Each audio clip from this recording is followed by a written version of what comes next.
wrestling is moving and jiving. There's not huge news this week, but there's a few things I wanted to kind of cover. R-Truth, just so everybody knows, had successful surgery and he's on the mend.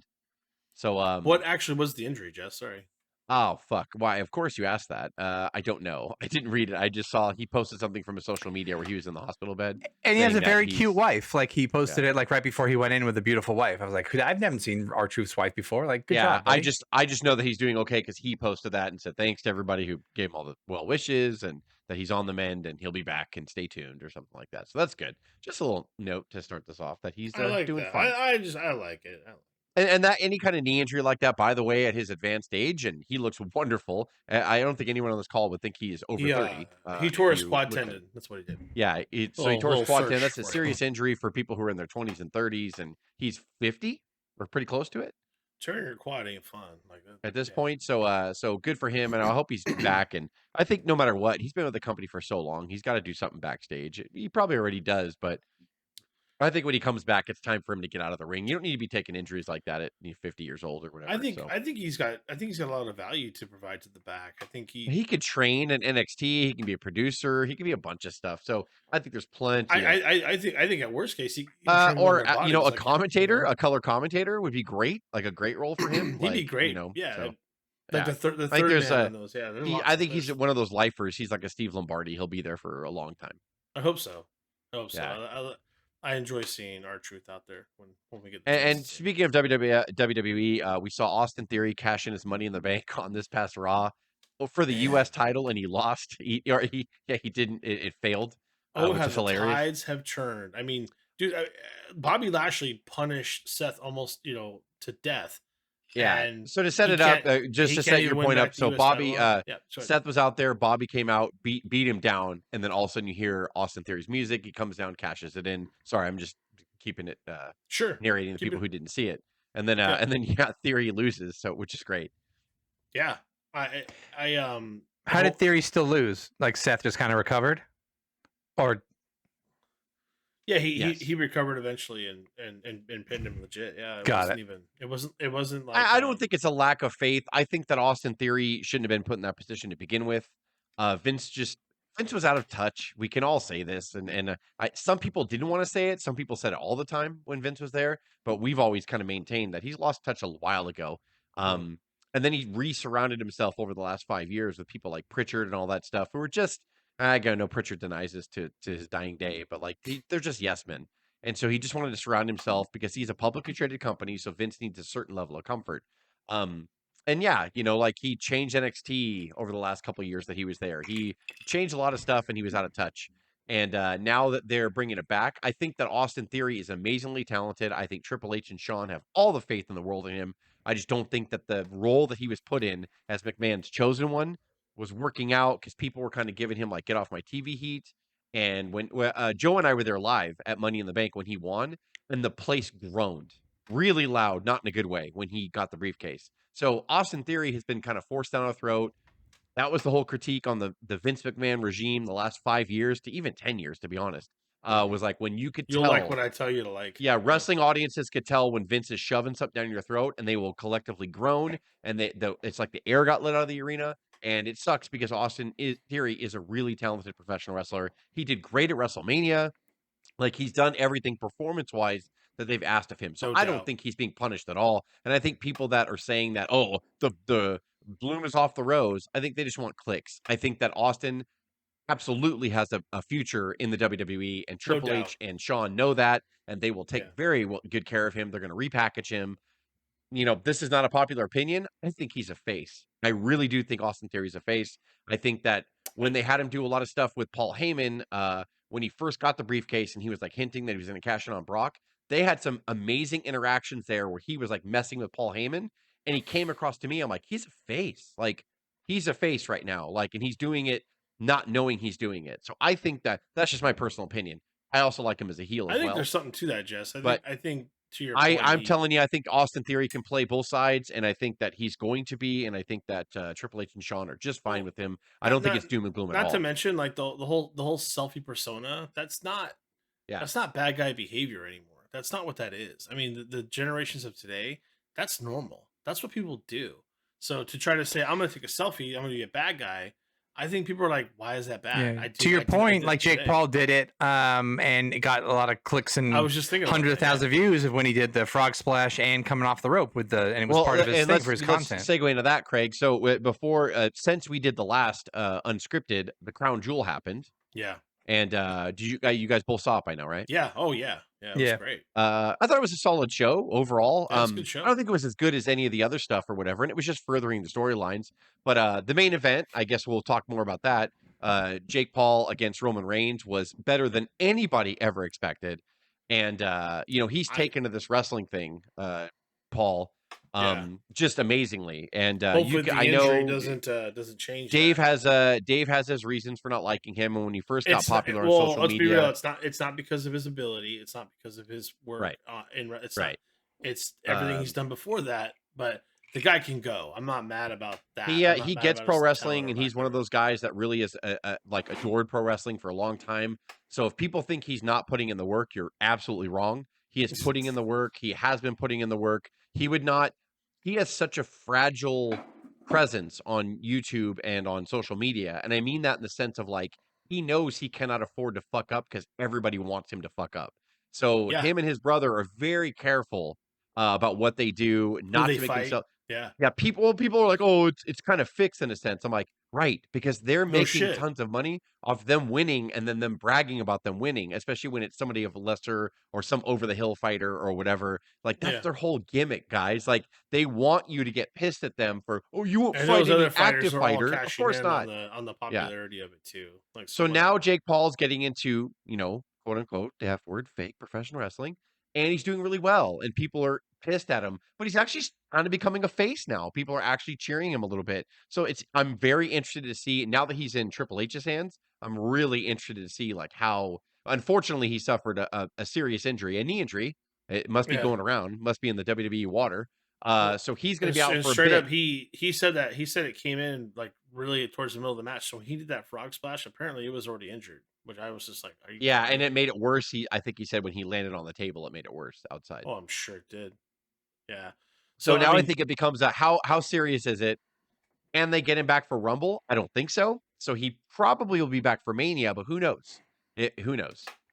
Yeah, I never anticipated that he would be this damn talented. Some people were saying that what they did at Crown Jewel, obviously, because they didn't know his injury was going to happen, that they're getting ready for a Mania match between the Usos and the Paul brothers. And I was like, that would be super fucking newsworthy and interesting. Like if they did that. Wow. I don't know how well his brother can wrestle, but that's what everybody was kind of speculating. Now, unfortunately, with his knee injury, who knows what's going to happen? But it could still happen. But everybody be like, that would his brother's boxing. What's his face? Jason. Oh, is it official?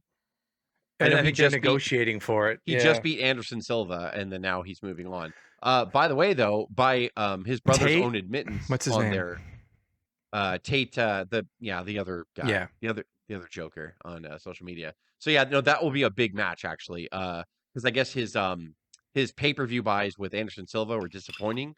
So his next match has got to be really big, and I think that Tate guy, Andrew Tate is his name. Yeah. That's going to be a big match. Interest-wise, it's going to be a really big match. And by the way, Andrew Tate, you may not like his what he does, but he's a legit fighter. Like he was fighting for years. Andrew Tate was. So he's not a schlub at all. So we'll see. We'll see how they could do it. But that's just WWE, just some minor stuff going on. I know we're marching towards Survivor Series, which is going to be War Games, which is going to be awesome. So now that Crown Jewel is out of the way, everything they build towards now is going to go towards War Games. So, and I think Cuz texted us or whatever that they're starting to build. They started tonight on SmackDown to build for War Games. That's those cool. Factions together. Non-WWE stuff. I want to talk about Billy Corgan and Nick Aldis. NWA to me has been a really great alternative. And before the pandemic, I love that. NWA had such a unique presentation, and I really loved NWA and what it was doing.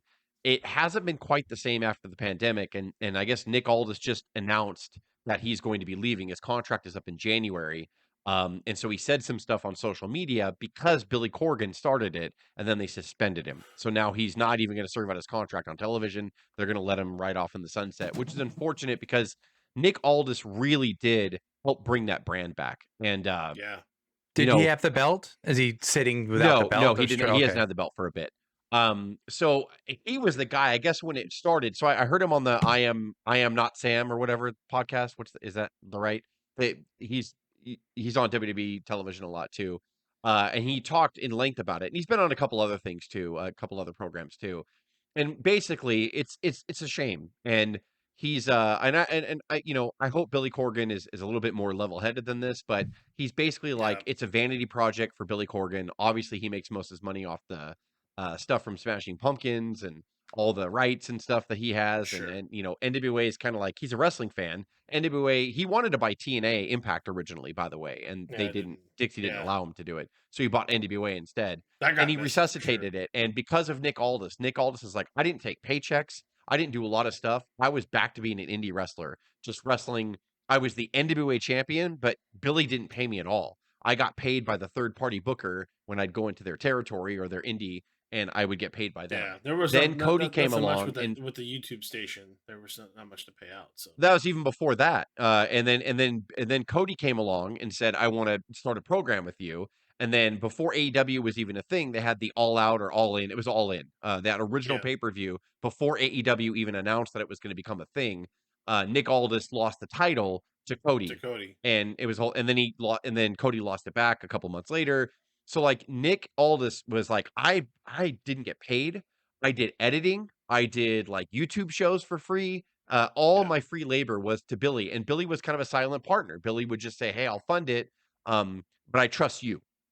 Like you're the guy." So he became it. And then over the time, Billy and him, their relationship started to sour a little bit. And then after I think a year and a half ago, when he decided to lose, or maybe it's 2 years at this point, he agreed to lose the NWA title to Trevor Murdoch. And it was going to be a whole thing where the NWA came. He's I think still it was the called current champ right now, by the way, Craig, just to fill you in. Got it. Trevor Murdoch is, yeah.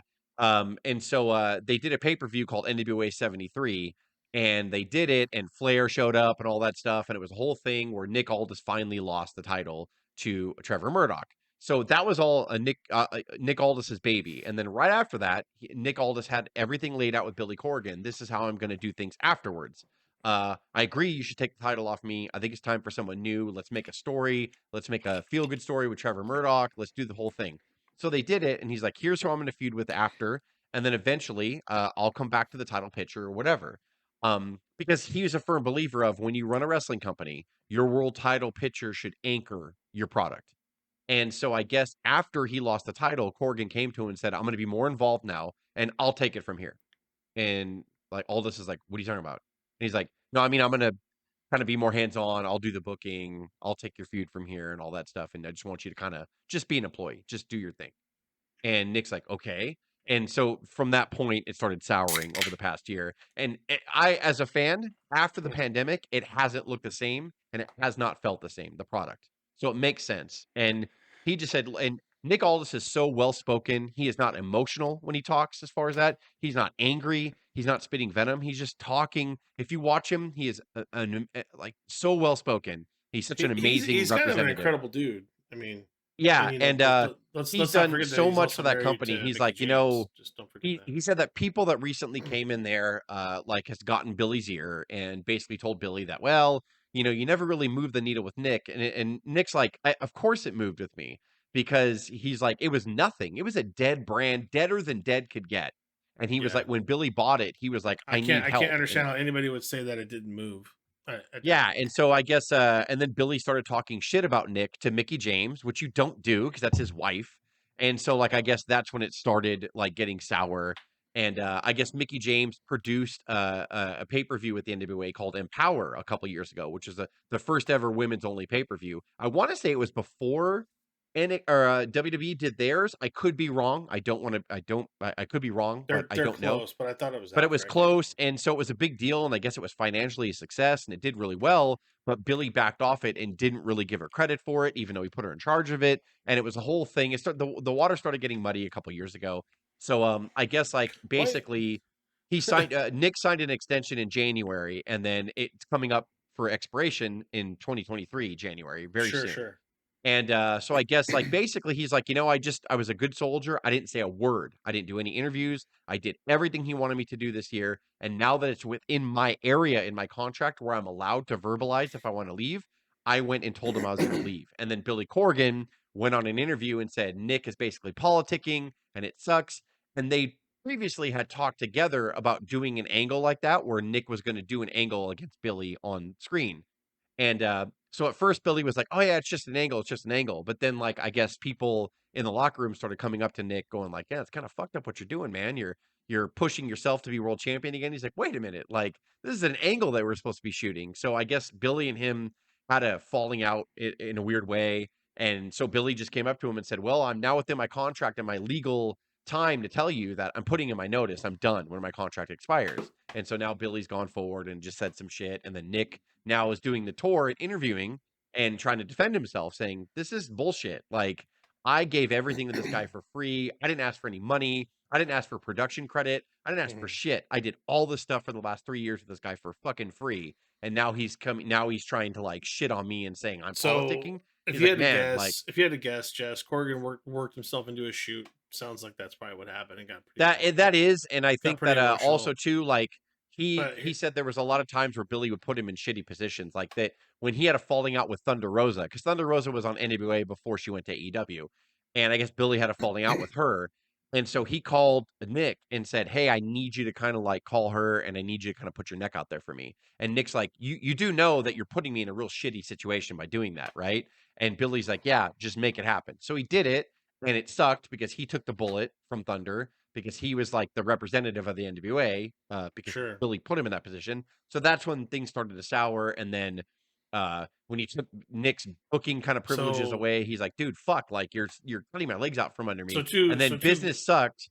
Business sucked, and Billy went to him like 3 months later, going, "Dude, like shit's not as hot as I thought anymore." So two questions: like, is NWA done? That's question one, and two, do you see Aldis going to AEW? I don't see him. If it's a side WWE package, I don't see him because I don't think he wants to go to NXT. If it's a side vanity project for Billy Corgan, it's not done. I don't think Billy Corgan's looking to make tons of money off this. I think he's putting his cart behind the wrong horses right now, and hopefully he realizes that's wrong and he'll change it or whatever. But so a lot of things that Nick alluded to, I'm guessing as a fan, I think Tyrus is getting into Billy's ear.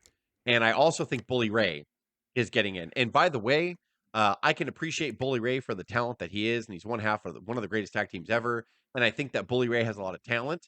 But Bully Ray was known for going into Ring of Honor, and all of a sudden Ring of Honor got cancer and never recovered and sold basically to Tony Khan.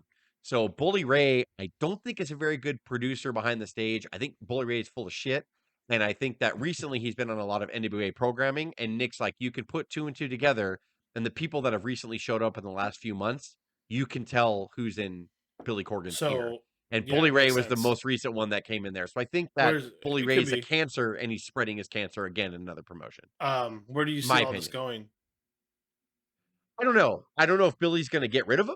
But unfortunately, if you look at the Dixies and you look at maybe the Tony Khans that are kind of following suit, it's going to get worse before it gets better. And if you're willing, like Tony Khan, I think is willing. I think Tony Khan will come out on the other end. I think he's trying to come out on the other end now. We'll see what he does with MJF. We'll see how Full Gear works out. I think Tony Khan's going to be okay. Because he has enough people like Daniel Bryan, Steven Regal, Chris Jericho, all those people in the back to kind of help him if he needs it. I don't know what's going to happen to the NWA, and that's a goddamn shame. I know I've done a lot of the talking in this NWA segment, but I was a big fan of theirs. And I told you guys all the time how fun NWA was before the pandemic, and then after the pandemic, it seemed like it lost momentum. But I thought because it had to shut down for a year, as any company would have a hard time. So, and now I'm hearing, like when you start hearing Nick Aldis' side and people getting in Billy's ear, he said by himself, he's like, Billy Corgan does not know what he's fucking doing when it comes to professional wrestling. But he's like, I was there to help him and help him learn. He was just the investor. I was the guy. Just quick draw on it, Jess. Aldis goes to TNA, AEW, or WWE / I mean, well, the product's going to splinter off everywhere. If they do go out. Where's Aldis going to go? Oh, Aldis. Sorry. In your mind. You guys said all of this. No, where does Nick I was go? like, sorry. I was I hope WWE. in my personal fan. I hope because he can go to NXT or he can go on the main brand. He's got main event status written all over him. Does he get the AJ Styles status where he doesn't have to go into probably? I would give it to him if I was Triple H. I think you should. You could play it on both. You could play where he came from, or you could just make him anew because Nick Aldis is that good and he could just start over. Like AJ didn't go to NXT, and it was obvious that he didn't need to. Right. So and Cody knows Nick very well, and they get along very well. So who knows? Maybe Nick's knocking on the door, and Mickie James obviously has a tie with WWE. Yeah. And they buried the hatchet from when they put her shit in a trash bag when they allowed her to come on to the Royal Rumble. The Royal Rumble with that was the just Impact good title. Story for the social media kick. So somebody lost their job though, unfortunately, but that was his. So I think that with Mickie James ties like that and Cody knowing Nick, Cody could easily go to Triple H and be like, "Dude, this Nick guy's fucking gold. You gotta pick him up. Yeah, bring him in. Like he'll be fine. Like Craig, so, I would love to see see him something there. different. I'm not familiar with all this. I'm really not. Man. I'm trying to think whether I know he's big and muscular. I don't know whether he's kind of small in stature. That's all on YouTube, he was Magnus in TNA. He was a big part of TNA. He was part of the Main Event Mafia for a while. He was like the guy they chose for a while. Him and Desmond Wolfe as like the kind of next guys in the TNA, and it just didn't work out because again, Dixie fucked around and started believing the wrong people that she shouldn't have believed. Yeah. And so he was Magnum or Magnus. I can't remember. I think it was Magnus. But if he hasn't burned any bridges and he's kind of got, and he spent 3 years kind of being a good soldier for Billy Corgan, who arguably wasn't the greatest guy in a history of Smashing Pumpkins, just as an ego-driven rock star that likes things his way. So, and falling out with kind of this, the guy who supposedly was supposed to be in lockstep and his partner in this whole thing. Everyone deserves like a shot at that, whether it's AEW or WWE. I think he's tailor-made for WWE. I think he'll have more of an impact there. I think if he goes to AEW right now, I think he gets lost in the shuffle. Yeah, but good for him. If he goes to either company, he will get a great payday. My heart goes out to people who say they do a lot of that stuff for free. Even my heart went out to Tommy Dreamer and the Dudley Boys and other people like that helped Paul Heyman with the EW because they didn't get a lot of rewards, dude. They were taking the rings and shit down for free because Paul Heyman's like, you can't believe, doing that whole thing. And, my heart goes out to people like that because they love pro wrestling. And I believe Nick Aldis loves professional wrrestling and just wants to do it well. And he wants to help out where he can. I'm a fan of NWA. I hope they shake it off, man. I hope Billy Ray's not a cancer, which I think he is. And I really hope that they can find a way around it because man, I'm not for the Billy Ray way, and so I hope that it changes because it sucks. NWA was awesome before the pandemic shut down, and then something happened. Yeah. Relationships went sour, and that's a shame, man. Because it was just great throwback to the past, and they recreated the set of the old Crockett set and the Mid Atlantic set, and it was awesome. And I don't know, man, like. I know NWA is not a massively popular promotion, so it's kind of like blah to talk about. But I mean, it's also what's going on in wrestling this week, so that's why I wanted to bring it up. But I have a pass, an NWA yearly pass, so I'm gonna watch Hard Times on Saturday. Straight up, man, Nick Aldis, open ticket somewhere is something to talk about because that guy he'd be a great addition wherever he goes. That he's awesome. He'd be great to see. I think he's really good. And I think you're right. AEW, he'd get buried and get lost in the shuffle. WWE, as soon as you said the relationship with Cody and then obviously with Mickie, I think there's something there. But I don't see him going to NXT. It just doesn't make sense to me. But I also didn't understand why Robert Roode went to TNX either, but he did. So because it could be the way he's talked to. They could just tell Nick Aldis like, look, like, you might pop up on the main roster, but what are you thinking about after wrestling? What do you want to do? Like, and then he could be like, well, I was doing a lot of shit for NWA producing, and they could be like, well, do that here. Come down to NXT and help us run this shit. Like, we need help, like, down here, because Sean and I are up in the main roster trying to make that work. And I also heard, real quick, before this goes too long, that a lot of the reason why Steven Regal is kind of, like, up in the air in AEW, and they're doing the whole, like, is he going to side with MJF, or is he going to stay with the Blackpool Fight Club or whatever? Is because he only signed a year deal with AEW, and he was laid off under the Vince McMahon regime, fired, whatever you want to say. And then now that he's got Triple H and Sean love Steven Regal, and they were the reason why he was in NXT for a long time. So a lot of people are saying that Regal in January or whenever his stuff comes up, I'm not sure when it is, he's going to go back to NXT and or WWE, whatever, and be behind the scenes, which I think is great. So I think that if Tony Khan is dumb and didn't take advantage of the small time that he had with Steven Regal, you're dumb for that. You should have.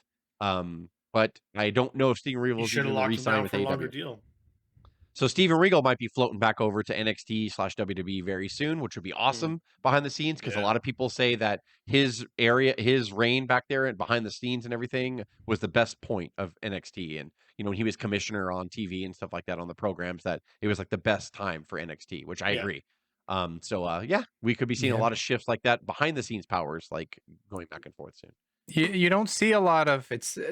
I mean, in the world of factions, Blackpool Combat Club, like it's a cool hoodie, but like it's a lot of Moxley by himself. It doesn't There's not gel, a lot of the right? four of them together, even with like Wheeler and They did they're make just Wheeler not though, and doing a lot I together. love that. Yeah, but even Brian and was completely separate on the show, and that 2 out of 3 thought was a Sammy. They're just not cohesive, which is fine. It's a lot of big personality. Maybe they're just hedging their bets, and if he's going to leave, they're not going to invest in doing stuff all together as a big group. But I wanted to buy a Blackpool Combat Club hoodie, but maybe I will. I'll get it 30% off when Regal leaves. Maybe you'll get 50% off soon. Yeah. If you leave. There you go. That's it. Anything else you guys want to talk about? Sorry, I didn't mean to dominate. I just I like NWA a lot, and that really interested me. And I've been watching a lot of interviews. That's with big. Nick That's Aldis, actually pretty like, big news off the cuff. I mean, that's probably the biggest news in that. And there was great Crown Jewel stuff. There's great Raw stuff, but there's not seeing the stuff with Nick Aldis on Twitter, especially going out like that and saying, "Unfortunately, I apologize. I won't be able to finish my." Yeah, they dates." suspended him. He was on the pay-per-view this weekend. Hard Times.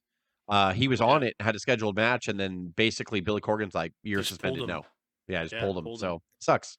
So Aldis went out Nick public Aldis and said, wanted "Hey, to I'm serve not-" his notice, and he wanted to put over whoever wanted to go over, and Billy's like, no. So It's sucks. fucking I don't know. It's unfortunate. It's just unfortunate, and that's a pretty amazing talent that's just gonna sit there.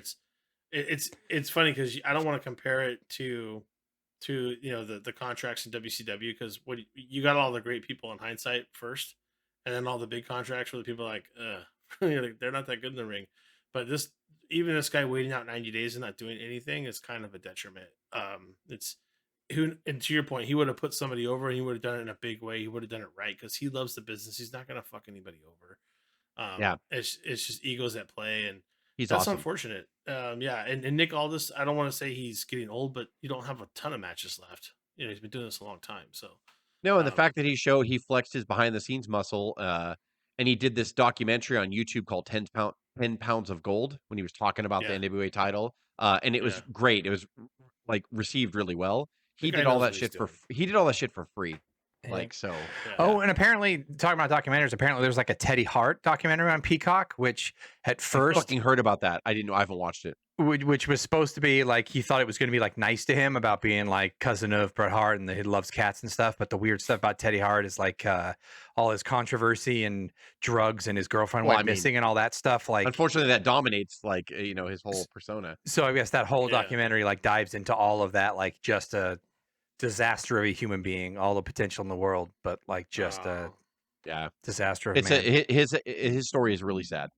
Can we just talk about Road Dogg's comments too, saying that he thought Bret Hart wasn't the greatest like technical wrestler? It's so funny. What was that? I saw the clip of that. I saw the clip of that, and I wasn't going to bring it up, but if you saw it too, Road Dogg's got his own podcast and blah blah blah. He's another one, that like, you did really good on the New Age Outlaws, but it's because you aligned yourself in the back with Shawn and Triple H, and you did well, and you carried. But other than that, come on, Road Dogg. Nobody gives a shit about you. Everybody has a right to their opinion, but his opinion's wrong. He's just not the best technical wrestler, but he's great on the mic. I'm like, strike that, reverse it. Brett was good on the mic, almost great, but that's one of the best technical wrestlers you'll ever see in your entire life. It was just, the statement just made no sense. I'm like, where are you? Yeah, he said something along the lines of like, I'm an okay wrestler, not good, but Brett is only a good wrestler, not great. I'm like, that's not true. That's just not. You are. And maybe ridiculous. That just comes from not like their errors kind of crossed at the very How end, can but you not come really. from the So if you didn't Armstrong grow up family with and him, say something that ridiculous? Yeah, like, and maybe Jesus. that's it. Maybe it's that Armstrong versus Hart's. Like